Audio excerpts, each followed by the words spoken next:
உங்க வாழ்க்கையில அட்டைப்பூச்சி மாதிரி உங்க கூடவே வந்து எப்பவுமே ஒட்டிக்கிட்டு இருக்கிற மாதிரி 6 விதமான உறவுகள் இருக்காங்க. இவங்கெல்லாம் என்னன்னா நம்ம கூட ஹாப்பியாகவும் இருக்க மாட்டாங்க, நம்மளை விட்டு விலகியும் போக மாட்டாங்க. ஒரு சிலர்கிட்ட ஸ்டார்டிங்கில் பேசுகிறப்போ ஒரு விதமான ரிலாக்ஸ் வந்து நம்ம உணர்ந்திருப்போம். அது பார்த்திங்கன்னா இந்த மாதிரியான உறவுகள் கிட்ட ஸ்டார்டிங்கில் நம்மளுக்கு கிடைக்கிற அந்த ரிலாக்ஸேஷன் வந்து கண்டினியூஸாக இருக்காது. அதுக்கு பதிலாக இப்படியாப்பட்டவங்க கிட்ட ஏன்டா பேசணும் அப்படின்ற ஒரு ஃபீலிங்ஸ் நம்மக்கிட்ட அவங்களே வந்து உருவாக்கிடுவாங்க. மொத்தத்தில் நம்மளால் அவங்கக்கிட்ட பேசவும் முடியாது, பேசாமல் இருக்கவும் முடியாது. இல்லை பழைய மாதிரி நல்லா ஹாப்பியாக பேசுவாங்களா அப்படின்னு கேட்டால் அப்படின்னு நடந்துக்க மாட்டாங்க. நம்ம வந்து கஷ்டப்படுறோன்னு தெரியுமா தெரியாதான்னு கூட அவங்களுக்கு தெரியாது. ஆனாலும் நம்மளை கஷ்டப்படுத்தி பார்ப்பாங்க. நம்மளே வந்து ஒரு ஸ்டேஜுக்கு மேலே வாய் விட்டு நீங்கள் பண்ணுறதெல்லாம் எனக்கு தப்பாக தெரியுது, என்கிட்ட நீங்கள் இப்போலாம் பேசுகிறதில்ல, அதெல்லாம் எனக்கு கஷ்டமாக தெரியுதுன்னு சொன்னால் கூட உன்னை நான் தெரிஞ்சே கஷ்டப்படுத்துவேனா அப்படின்னு கேள்வி கூட கேட்பாங்க. ஆனால் அதை கொஞ்சமாச்சு மாற்றிக்குவாங்களான்னு கேட்டால் அப்போவும் மாற்றிக்க மாட்டாங்க. அப்படியே வெறும் வாய் வார்த்தைக்காக சொன்னால் கூட அடுத்த டைம் பார்த்திங்கன்னா அவங்க அதே ஹேபிட்டில் தான் இருப்பாங்க.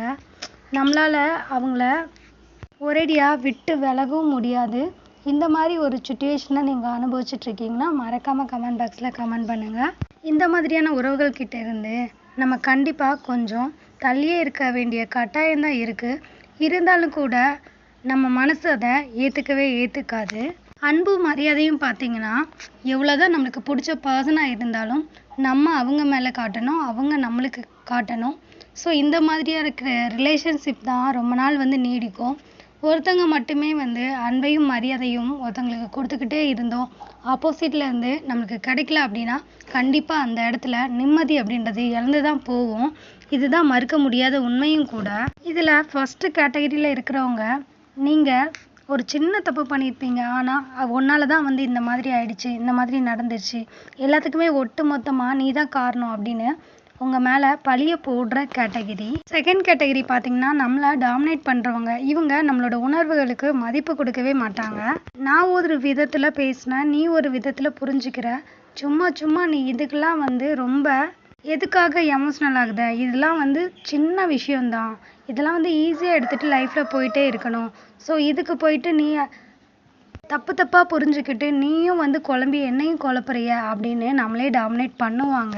இப்படிப்பட்டவங்களுக்கு நம்ம ரொம்ப ஃபீல் பண்ணி அழுதா கூட அது அவங்கள ரொம்ப பெரிய விதத்துலலாம் பாதிக்காது. நீ பாட்டுக்கு அழு, நான் பாட்டுக்கு போகிறேன் அப்படின்னு அந்த டைமில் நம்மளுக்கு ஆறுதலாக கூட இருக்க மாட்டாங்க.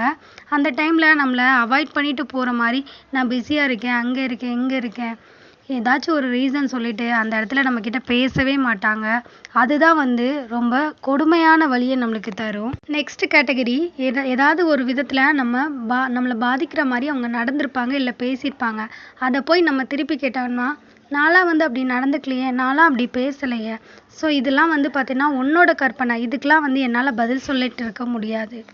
ஸோ நீ வந்து எந்த பாயிண்ட் ஆஃப் வியூவில் பேசுகிற, உன்னோட மனசில் அதுக்கு ஆன்சர் என்ன இருக்குது, ஸோ அதுதான் வச்சுருக்கியா, சரி அப்படியே வந்து எடுத்துகிட்டு போயிடு அதே ஆன்சரை, இதுக்கு எதுக்கு நான் பதில் சொல்லணும், இல்லை நீ நினைக்கிற மாதிரி என்னோட ஆன்சர் இல்லைன்னு நீ சண்டை போடுவேன், அதனால் வந்து அந்த ஆன்சரையே நீ நினைக்கிறதே வச்சுட்டு போ அப்படின்னு பேசுவாங்க. அந்த இடத்துல நம்ம மேலே நம்மளே சந்தேகப்பட்டு நம்ம ஒரு மன குழப்பத்துக்கு ஆளாயிடுவோம். அது மட்டும் இல்லாமல் மன அழுத்தத்துக்கு கூட உட்பட்டுருவோம். இதுதான் வந்து இங்கே நிறைய பேர் லைஃப்பில் நடந்துட்டு இருக்கிற உண்மையும் கூட. நெக்ஸ்ட் கேட்டகரி பார்த்திங்கன்னா போட்டிக்கு போட்டி, நீ எனக்கு இதை பண்ணால் நான் உனக்கு அது பண்ணுவேன் அப்படின்ற மாதிரி ஒரு ரூல்ஸ் அண்ட் ரெகுலேஷன் வச்சுருப்பாங்க இப்படியாப்பட்ட உறவுகள். நெக்ஸ்ட் கேட்டகரி, உங்களை சுற்றி இருக்கிற ஃப்ரெண்ட்ஸ் கிட்டேயும் ஃபேமிலி மெம்பர்ஸ் கிட்டேயும் நீ க்ளோஸாக இருக்காத, இவங்கக்கிட்ட பேசாத, இவங்கக்கிட்ட பேசினா உன்னை மாற்றிடுவாங்க, இல்லை உன்னை தப்பான பாதைக்கு கொண்டு போயிடுவாங்க அப்படின்னு சொல்லி உங்களை அவங்கக்கிட்ட இருந்து பிரித்து உங்களை ஒரு தனிமைப்படுத்திடுவாங்க. அப்போ தானே அவங்களே உலகம் அப்படின்னு நீங்கள் நினச்சிட்டு இருக்க முடியும். அப்போ தான் அவங்க எப்படி நடந்துக்கிட்டாலும் நீங்கள் யார்கிட்டையுமே அது பற்றின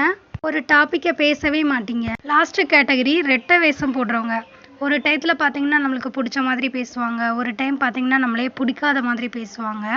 ஸோ இந்த மாதிரியான பர்சன்ஸ் கிட்டேயும் பார்த்திங்கன்னா நம்மளோட லைஃப்பில் நம்மளுக்கு நிம்மதி அப்படின்ற ஒரு விஷயம் கிடைக்காது. நம்ம கூட நினைப்போம், நம்ம தான் ஒருவேளை தப்பாக இருக்கமோ, நம்ம தான் நம்மளை மாற்றிக்கணுமோ அப்படின்னு கூட நினைப்போம். நம்மளை என்ன தான் வந்து நம்ம மாற்றிக்கிட்டால் கூட லாஸ்ட் வரைக்கும் நிம்மதி அப்படின்ற ஒரு விஷயத்த நம்மளுக்கு கொடுக்கவே மாட்டாங்க. இந்த மாதிரியான